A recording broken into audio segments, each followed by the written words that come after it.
आपने महाराणा सांगा और बाबर के खानवा के युद्ध के विषय में अवश्य पढ़ा अथवा सुना होगा, परंतु क्या आप जानते हैं कि कैसे महाराणा सांगा ने दिल्ली के सुल्तान इब्राहिम लोदी की सल्तनत का विनाश किया था, जिसका लाभ उठा बाबर भारत आया था।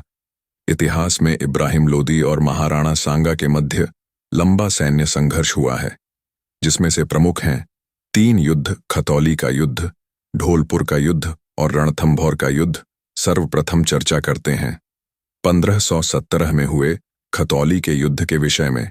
जब सिकंदर लोदी की मृत्यु के पश्चात इब्राहिम लोदी दिल्ली के तख्त पर आसीन हुआ तो उसने मेवाड़ पर आक्रमण कर दिया। तब खतौली के रणक्षेत्र में मेवाड़ व दिल्ली की सेना के मध्य घमासान युद्ध हुआ।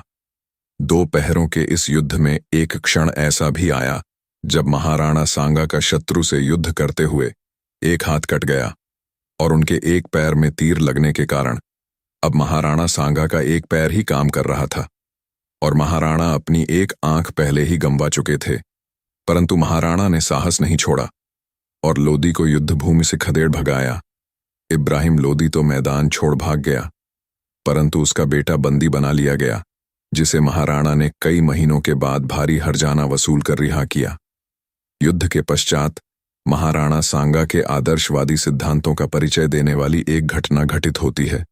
जब महाराणा सांगा युद्ध के पश्चात प्रथम बार दरबार में उपस्थित होते हैं तो वे सिंहासन पर विराजमान होने के स्थान पर भूमि पर बैठ जाते हैं, जिससे उनके समस्त सामंत आश्चर्य में पड़ महाराणा से प्रश्न करते हैं कि क्या कारण है कि वे आज राज सिंहासन पर विराजमान नहीं हुए। तो महाराणा सांगा उत्तर देते हुए कहते हैं कि जैसे भगवान की मूर्ति यदि खंडित हो जाए तो वह पूजा के योग्य नहीं रहती और हम उसे विसर्जित कर नई मूर्ति स्थापित कर देते हैं, वैसे ही राज सिंहासन भी प्रजा के लिए पूज्य है।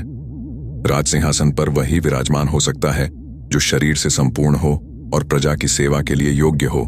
इसलिए मैं, जिसका शरीर खंडित हो चुका है, एक हाथ, एक पैर और एक आंख का क्षय हो चुका है, वह इस राज सिंहासन के योग्य नहीं है। इसलिए राजसभा उनके स्थान पर एक योग्य महाराणा का चुनाव करें। यह सुन महाराणा के सामंतों ने कहा कि महाराणा जी, आपके घाव तो रणभूमि के हैं, युद्ध भूमि के। ये घाव तो क्षत्रिय वीरों महावीरों की शान होते हैं। आप ही तो है जिसने इब्राहिम लोदी के सेना को परास्त किया है। आप इस सिंहासन के सर्वथा उचित अधिकारी हैं। तब मेड़ता के सामंत वीरमदेव व अन्य सामंतों ने अपने हाथों में उठाकर महाराणा सांगा को राज सिंहासन पर पुनः आसीन किया। उधर दिल्ली में इब्राहिम लोदी के दिल में इंतकाम की आग सुलग रही थी। वह महाराणा सांगा को हराकर मेवाड़ को नेस्तो नाबूद करने के लिए अपने संसाधन जुटा रहा था और एक दिवस 1518 में वह अवसर आ ही गया जब ढोलपुर की युद्ध भूमि में दोनों सेनाएं पुनः आमने सामने खड़ी हुई थीं। पूर्व की भांति मेवाड़ की राजपूत सेना शत्रु पर मां काली की भांति दैत्यों का भक्षण करने के लिए टूट पड़ी और राजपूतों की अभूतपूर्व वीरता के आगे इस्लामिक फौज कहीं नहीं टिक सकी और महाराणा सांगा ने लोदी की फौज को बयाना तक खदेड़ भगाया और इस युद्ध से महाराणा सांगा को मालवा राज्य का वह भाग भी प्राप्त हुआ जिसे पूर्व में सिकंदर लोदी ने जीता था। तारीख़े सलातीन अफगाना, तारीख़े दाऊदी, वकीयत मुश्ताकी के अनुसार मियां हुसैन खान ने युद्ध से पूर्व महाराणा सांगा से जा मिला और उसने मियां मारूफ को एक पत्र लिखा कि यह कितना दुर्भाग्यपूर्ण होगा कि 30,000 घुड़सवारों की फौज कुछ चंद हिंदुओं से हार जाए। इन शब्दों का मियां मारूफ पर इतना प्रभाव पड़ा कि वह भी महाराणा सांगा से जा मिला। हालांकि मियां हुसैन और मियां मारूफ ने महाराणा की ओर से युद्ध में भाग नहीं लिया, परंतु इब्राहिम लोदी की पराजय में कुछ सहभागिता अवश्य दी। इस युद्ध से इब्राहिम लोदी की इतनी कमर टूट गई कि उसका 3 वर्षों तक मेवाड़ पर आक्रमण करने का साहस नहीं हुआ।